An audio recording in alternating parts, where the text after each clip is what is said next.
Hai Sobat Cilik, dengan Wutata, sahabat yang menemani kamu sebelum tidur. Untuk sahabat cilik, jika ada permintaan mendengar dongeng lainnya, silahkan tulis judul dongeng di kolom komentar. Dan jangan lupa klik tombol like, share, and subscribe ya. Selamat mendengarkan. Kisah persahabatan kucing dan angsa. Dulu kala, kucing dengan angsa hidup rukun. Di mana kucing berada, pasti di situ ada angsa. Mereka senang berbagi suka dan duka. Bila angsa diganggu hewan lain, maka si kucing membelanya. Bahkan si angsa rela menyisihkan sebagian tempat tidurnya untuk kucing. Seandainya si kucing mendapatkan makanan, tentu akan dibagi dengan angsa. Demikian pula sebaliknya. Suatu hari, ketika si kucing berjalan di pematang tambak, dia menemukan seekor ikan bandeng. Ukurannya cukup besar.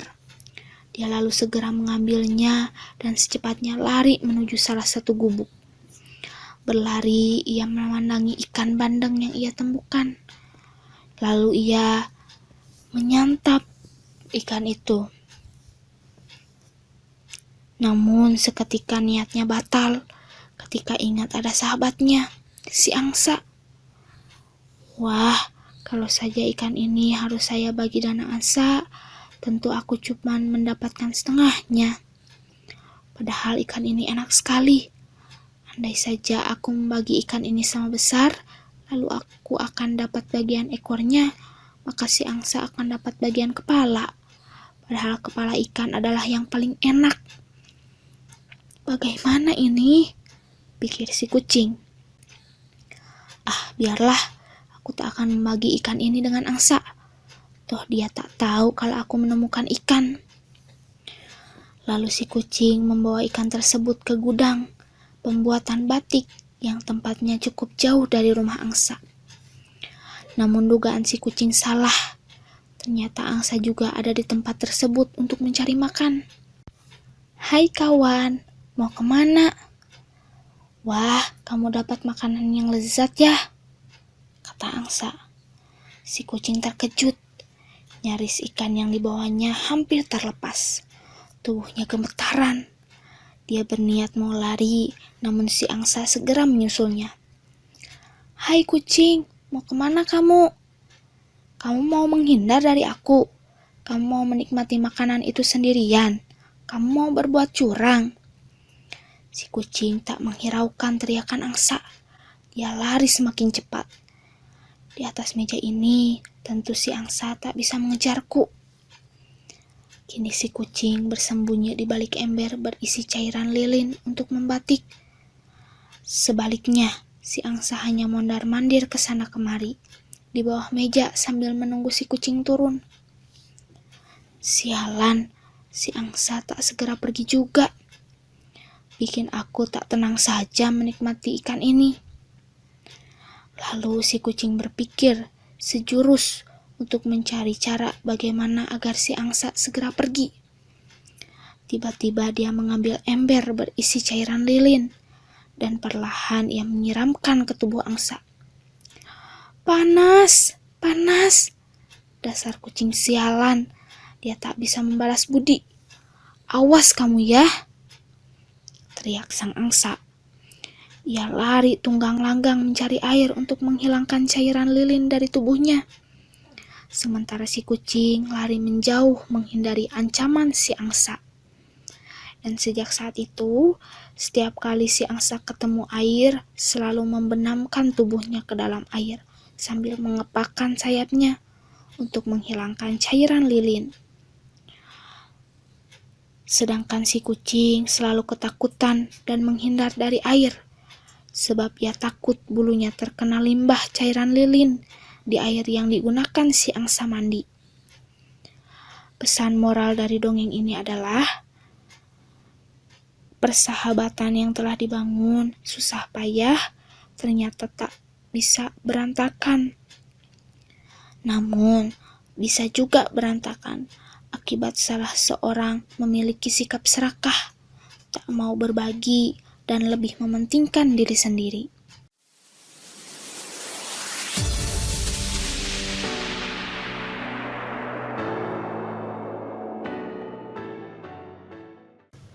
Hai Sobat Cilik, dengan Wutata, sahabat yang menemani kamu sebelum tidur.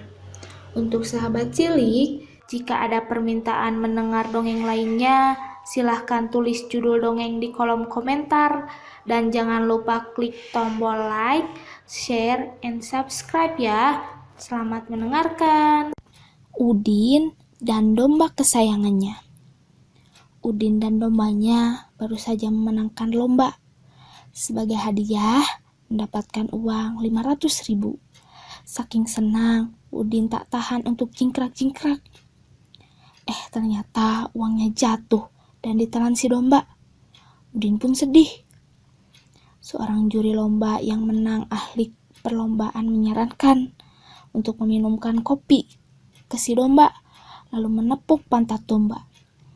Di jalan pulang, Udin mampir di warung kopi. Ternyata benar, setelah meminum segelas kopi dan ditepuk-tepuk pantatnya, domba tersebut memuntahkan selembar uang 100.000. Tukang kopi pun heran. Udin pun order segelas kopi lagi, lalu meminumkannya lagi. Dan lagi, domba memuntahkan uang merah 100.000 lagi. Kali ini, tukang kopi mulai mikir. Kopi seharga 3.000, domba muntah jadi 100. Din, domba kamu saya beli saja 4 juta ya. Lalu Udin meminumkan gelas kopi ketiga, menepuk pantat domba lagi. Lalu dia muntah lagi 100.000. Tambah kagum, pemilik kopi mulai berhitung dalam hati dan berkata, Din, dombanya saya beli saja 10 juta. Udin menolak dan kembali meminumkan kopi ke sang domba. Lagi-lagi domba tersebut muntah 100.000. Kali ini sang pemilik warung kopi tak tahan. Din, saya bayar 25 juta deh. Udin pun mengiyakan. Pulanglah Udin dengan uang 20 juta. Pemilik warung mengambil segelas kopi, lalu meminumkan kepada domba dan menepuk pantatnya. Dan domba memuntahkan 100.000. Pemilik warung berteriak, "Makasih ya, Din."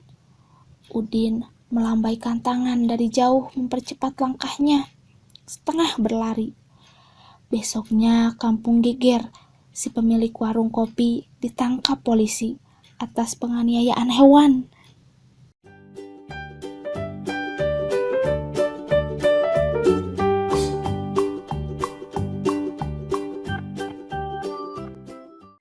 Hai Sobat Cilik, dengan Wutata, sahabat yang menemani kamu sebelum tidur. Untuk sahabat cilik, jika ada permintaan mendengar dongeng lainnya, silahkan tulis judul dongeng di kolom komentar. Dan jangan lupa klik tombol like, share, and subscribe ya. Selamat mendengarkan. Raja Wali yang sombong dan elang yang sabar. Suatu hari, elang terbang dan mendarat di sebuah pohon. Sesaat kemudian, Raja Wali datang. Hai elang, apa yang kau lakukan di sini? Bukannya berburu, justru bermalas-malasan. Kau memang makhluk yang tak berguna, kata Raja Wali. Aku sedang menunggu bantuan dari dewa, kata elang. Raja Wali melihat seekor burung puyuh sedang bertengger. Aku berburu dengan kekuatanku. Aku tak butuh bantuan dewa. Perhatikan apa yang akan aku lakukan kepada burung puyuh itu. Akan aku membunuhnya dan memakannya di depan matamu, kata Raja Wali. Lalu Raja Wali pun terbang menukik cepat untuk menangkap burung puyuh. Tapi tiba-tiba burung puyuh pergi meninggalkan tunggul pohon. Karena terbang terlalu cepat, Raja Wali tak bisa berhenti mendadak, sehingga dadanya terkena tunggul dan berdarah. Raja Wali tak bisa terbang lagi karena terluka. Lalu elang datang menghampiri. Hei elang, apa yang hendak kau lakukan? Tanya Raja Wali. Aku akan memakanmu. Aku tadi kan bilang sedang menunggu bantuan dari dewa. Inilah bantuan dari dewa untukku, jawab elang.